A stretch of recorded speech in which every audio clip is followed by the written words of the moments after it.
जय गणेश जी, जय गुरु जी। आइए अब जानते हैं गणेश पुराण महापुराण के तृतीय खंड के छठे अध्याय के वर्णन, जिसमें कि शनि को पत्नी द्वारा श्राप की प्राप्ति के बारे में बताया गया है। आइए विस्तार से जानते हैं।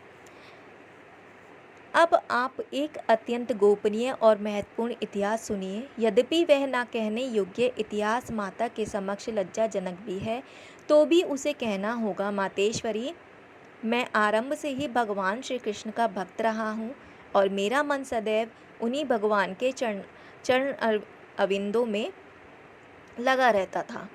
विषयों से विरक्त रहता हुआ मैं पूर्ण रूप से तपस्वी बन गया, किंतु उस समय वह तपस्या समाप्त हो गई जब मेरा विवाह हो गया। तभी एक सखी बीच में ही बोल उठी, विवाह होने पर तो तपस्या का भंग होना स्वाभाविक ही था। सभी की यही दशा होती है। तब तुम्हारी बात में क्या विशेषता है? शनि ने कहा, विशेषता है, तभी तो कह रहा हूँ। उस विशेषता का पर भी ध्यान दो। मेरा विवाह चित्ररथ की अत्यंत सुंदरी तेजस्विनी कन्या से हुआ था। वह सती भी निरंतर तपस्या में लगी रहती। एक बार जब वह ऋतु स्नाता हुई, तब उसने 16 श्रृंगार किए।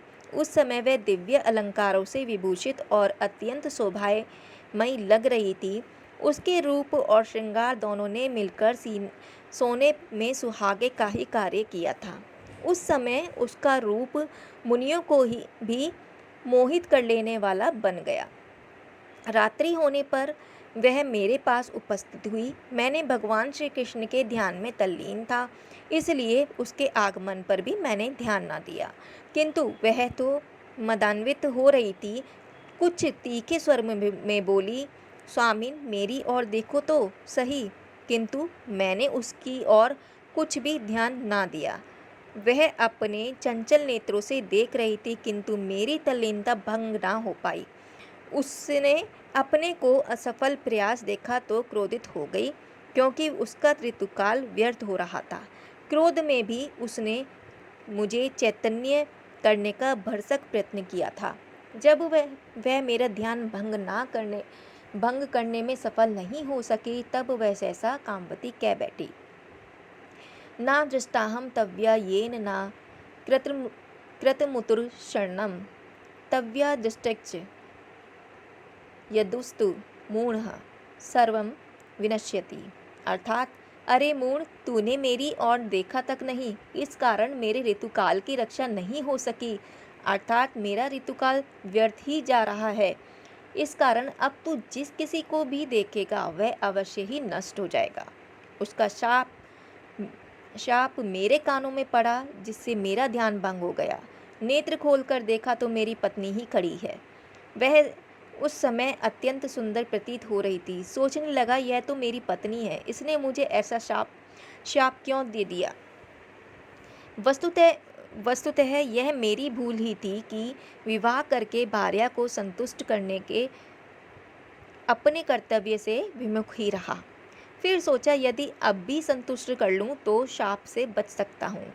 ऐसा विचार दृढ़ करके मैंने शांत करने का प्रयत्न किया। देवी प्राणप्रिय, मैं ध्यानावस्थित था, इसी से तुम्हारी याचना नहीं सुन सका, अन्यथा तुम्हारी उपेक्षा कभी नहीं करता। अब मुझे जो आज्ञा हो करने को तैयार हूँ। इसी प्रकार मैंने उसे अनेक बार मनाया, और जब वह शांत हो गई तब उसे काम्य प्रदान कर उससे शाप मिथ्या करने का आग्रह करने लगा। परंतु जब ऐसी कोई शक्ति ना रह गई थी तो अपने शाप को वह नष्ट कर सकती थी। शाप देने के कारण उसका पतिव्रत धर्म अशक्त हो गया था। उसने बहुत पश्चाताप करते हुए कहा भी था कि मुझसे बड़ी भूल हो गई। मैं चाहती हूँ कि मेरे द्वारा दिया गया शाप नष्ट हो जाए, किंतु शाप नष्ट नहीं हुआ। ऐसा ही समझता हुआ मैं उस दिन से किसी की ओर आँख उठाकर नहीं देखता, क्योंकि आँख उठाकर देखने से ना जाने किसका अहित हो जाए। लोक कल्याणार्थ ही मैं सब सब समय अपना मस्तक झुकाए रखता हूँ। इसी कारण हे जगजननी, मैं आपको या आपके शिशु को नहीं देख सका था। शनि को प्राप्त शाप और उसके कारण सदैव मुख को नीचे किए रहने की बात सुनकर पार्वती जी हंस पड़ी। उनके साथ उनकी सखियां भी, सभी दासियां, सभी अप्सराएं, सभी देव कन्याएं भी हंस पड़ी।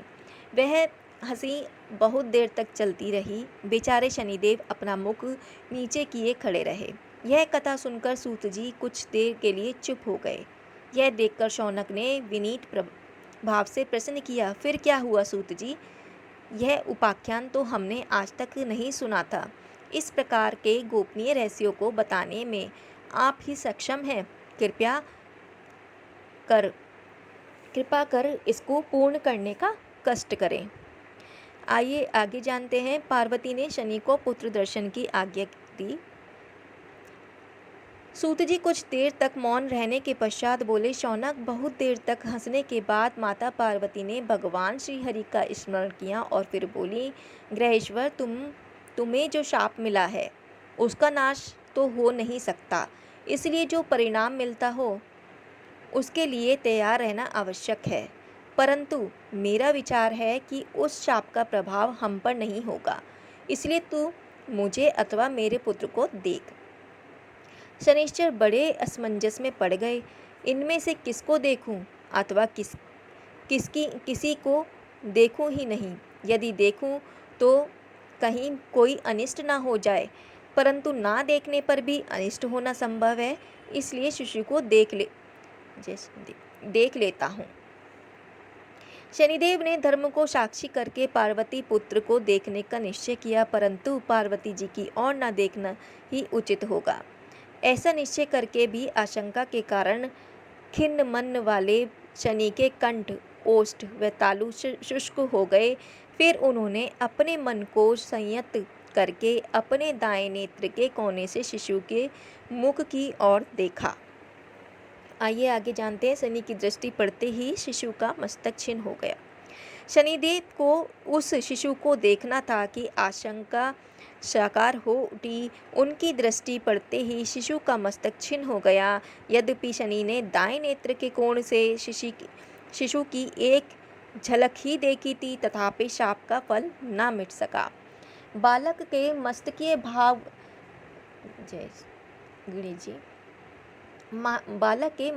भाग से रक्त की अविरल धारा बह निकली। पार्वती की गोद में रक्त ही रक्त दिखाई देता था, परंतु वह छिन्न हुआ मस्तक अपने अभिष्ट गोलोक धाम में जाकर भगवान कृष्ण के शरीर में प्रविष्ट हो गया। उस विचित्र घटना से सभी व्याकुल हो गए। देवी गिरिजानंदिनी तो अत्यंत शोकाकुल हो गईं और रोते रोते उन्हें मूर्छा ही आ गई। जो महिलाएं उनसे दूर स्थित थी वे उधर दौड़ पड़ीं। उनकी अनेक स्त्रियां चित्र में बनाई जाने वाली के समान स्तंभित सी हुई सखियों ने पार्वती जी को जगाने का बहुत प्रयास किया, किंतु कोई सुपरिणाम ना निकला। भवन में होने वाले घोर कोलाहल को सुनकर नंदीश्वर पता लगाने के लिए दौड़े और फिर लौटकर कहने लगे, हे प्रभो, हे चंद्रमौली, भवन में बड़ी विचित्र दुर्घटना घट गई है। शिशु के दर्शनार्थ आए हुए शनि ने ज्यों ही बालक के दर्शन किए, त्यों ही उसका मस्तक छिन्न होकर उड़ गया। बेचारा शनिश्चर दीनहीन हुआ सिर झुकाए वहीं खड़ा है। नंदी की बात सुनकर सभी उपस्थित समाज शोकग्रस्त हो गया। भगवान शंकर तो इतने व्याकुल हो गए कि उन्हें मूर्छा सी आ गई। गिरिराज, हिमाचल, देवराज, इंद्र एवं सभी देव, ऋषि, गंधर्व, किन्नर आदि रोने लगे, परंतु भगवान श्री हरि ने तुरंत ही गरुण का स्मरण किया और कुछ ही देर में गरुण उपस्थित हुए। भगवान श्री हरि उस पर आरूढ़ होकर उत्तर दिशा की ओर चल पड़े। आइए आगे जानते हैं। श्री हरि द्वारा गजराज का मस्तक काटना। पुष्पभद्रा के नदी के तट पर निकट ही भयंकर वन में एक गजराज अपनी सुधड़काए हथनी के साथ सो रहे थे। भगवान श्री हरि उसे देखने ही गरुड़ से उतरे और अपने सुदर्शन चक्र को प्रेरित कर गजराज का मस्तक काट दिया। उस समय इतना भयंकर शब्द हुआ कि दशों दिशाएं कांप उठी। उस शब्द ने भी सभी को जगा दिया। हथिनी और उसके बच्चे गजराज की वह दशा देखकर चित्कार करने लगे। इधर भगवान ने गजराज का रक्ताक्त मस्तक गरुड़ की पीठ पर रख दिया। उसी समय हथिनी ने आकर गरुड़ का पंख पकड़ लिया और फिर श्री कृष्ण पर वाग्बाणों का प्रहार करने लगी। उसने कहा, तुमने मेरे पति को क्यों मारा? अब उसके सिर को कहाँ लिए जाते हो? मुझे सब वृतांत सत्य सत्य बताओ, नहीं तो मैं तुम्हें शाप दे दूंगी। भगवान बोले, गजेश्वरी शांत हो, मैं इसे मारना नहीं चाहता था। अच्छा तो यही होता कि कोई अन्य जीव मारा जाता, किंतु विवशता यह थी कि मेरी दृष्टि में आने वाला प्रथम प्राणी यही था, और जिस कार्य के लिए यह मारा गया उसमें प्रथम दृष्टिगत प्राणी का शीश लेने का ही विधान है। हथिनी ने उत्कंठा से पूछा, किंतु तुम्हें किसी प्रथम प्राणी के मस्तक की आवश्यकता ही क्यों हुई? यदि इसका कोई यथार्थ कारण ना बता सकोगे तो मैं तुम्हें शाप देकर ही नष्ट कर डालूंगी, इसलिए मेरे प्रश्न का उत्तर तुरंत दो। भगवान बोले, पार्वती जी के पुत्र का दर्शन करने के उद्देश्य से ग्रहेश्वर शनि उनके भवन में गए थे। उन्होंने ज्यों ही बालक पर एक दृष्टि डाली कि उसका मस्तक छिन्न होकर ऊपर की ओर उड़ गया। इसके फलस्वरूप जगजननी पुत्र वियोग के शोक में मूर्छित पड़ी हैं। हथिनी बोली, तो वह कौन सा न्याय है कि एक शिशु की प्राण रक्षा के लिए निरपराध गजराज की ही हत्या कर दी गई? सिर उड़ाना था तो शनिश्चर का ही उड़ाते, क्योंकि वह दुष्ट सदैव ही लोक विरुद्ध कार्य ही करता रहता है। विष्णु बोले, देवी, शनिश्चर भगवान श्री कृष्ण का परम भक्त अमर और अजय है। उसका मारा जाना किसी प्रकार संभव ही नहीं था। फिर वह तो संसार के कल्याणार्थ सदैव गतिशील रहता है। बेचारा एक क्षण को भी तो कहीं विश्राम नहीं कर पाता। यह हथिनी बोली, संभव है ऐसा हो, पर तुम मेरे पति को किसी भी प्रकार से जीवित कर दो। यदि ऐसा ना करोगे तो मैं अब धर्म अधर्म कुछ भी ना देखकर तुम्हें शाप दे दूंगी। भगवान ने कहा, देवी, किसी मरे हुए जीव को मैं कैसे जीवन दान दे सकता हूँ? तुम अपनी हट छोड़कर इसके बदले में मुझसे चाहे जो कुछ मांग लो, वही दूंगा। हथिनी को इस तर्क में सत्यता ना लगी। उसने कहा, देव, तुमने ही उसे मारा है तो तुम ही उसे जीवन दान दे सकते हो। यदि तुम किसी को जीवन प्रदान नहीं कर सकते तो उसके प्राण लेने का ही तुम्हें क्या अधिकार था? कहते हैं कि देवता गण तो किसी का सिर काटने पर अन्य का सिर लगाकर जीवित हो कर देते हैं। मैं समझती हूँ कि मेरे पति का सिर भी तुम उसी कार्य के लिए ले जा रहे होंगे। श्री हरि बोले, तुम यथार्थ कहती हो देवी। वस्तुतः किसी के प्राण लेने का अधिकार उसी को होना चाहिए जो उसे पुनः जीवन भी प्रदान कर सके। अच्छा, तो मैं भी तुम्हें निराश नहीं होने दूंगा। किसी अन्य देहधारी के मस्तक की खोज करता हूँ, उसे तुम्हारे पति के धड़ पर लगा दूंगा। हथिनी ने हट किया, तो मेरे पति का मस्तक ही इस धड़ पर लगा दो। पार्वती के पुत्र के लिए अन्य किसी का मस्तक लगा देना। मैं समझती हूँ कि तुम मेरे साथ अन्याय ना करोगे। भगवान ने उसे समझाते हुए कहा, देवी, यह मस्तक तो हमें नहीं मिल सकता, तुम्हें नहीं मिल सकता, क्योंकि प्रथम दृष्टिगत जीव का मस्तक लगने से मृतक की जीवन रक्षा हो सकती है। तुम धैर्य रखो, मैं अभी किसी जीव को लाकर इसे पुनर्जीवित करता हूँ। आइए आगे जानते हैं गजराज को पुनः जीवन दान देना। हथिनी चुप हो गई। भगवान गरुड़ पर सवार हुए और कुछ ही दूर पर अन्य हाथी को देखकर उसका मस्तक काट कर लाए। वह मस्तक गजराज के धड़ पर रख जोड़ दिया और अनुग्रह पूर्वक जीवन दान देकर बोले, उठो गजराज, बहुत देर हो सो लिए, अब निद्रा का समय निकल चुका है। गजराज ने आंखें खोलकर सोते से जागते हुए के समान देखा। भगवान को देखकर उनके चरणों पर मस्तक रख दिया और स्तुति करने लगा। प्रभो, आज मैं अत्यंत धन्य हो गया। जिन भगवान श्री हरि के दर्शन करोड़ों जन्म तपस्या करने पर भी नहीं होते, उनका सौभाग्य मुझे सहज में ही प्राप्त हो गया। शंख चक्रधरम देवम चतुर्बाहु क्रीटिनम सर्वदिव्या युधैर्ययुक्तं गरुणोपरि संस्थितम। अर्थात, हे नाथ, आप चतुर्भुज किरीटधारी, शंख चक्र आदि से समन्वित, समस्त दिव्य आयुधों से सुसज्जित तथा गरुड़ पर आरूढ़ होकर गमन करने वाले हैं। आपको मेरा बारंबार नमस्कार है। हे प्रभु, आपने मेरा मस्तक छीन किया, यह बड़े सौभाग्य की बात हुई। साक्षात आपके द्वारा मारा जाना तो निश्चय ही मोक्ष रूप परम पुरुषार्थ का कारण होता है। उससे निश्चय ही मुझे मोक्ष की प्राप्ति होती, किंतु अब पुनर्जीवन होने से मैं उस दुर्लभ मोक्ष से वंचित ही रह जाऊंगा।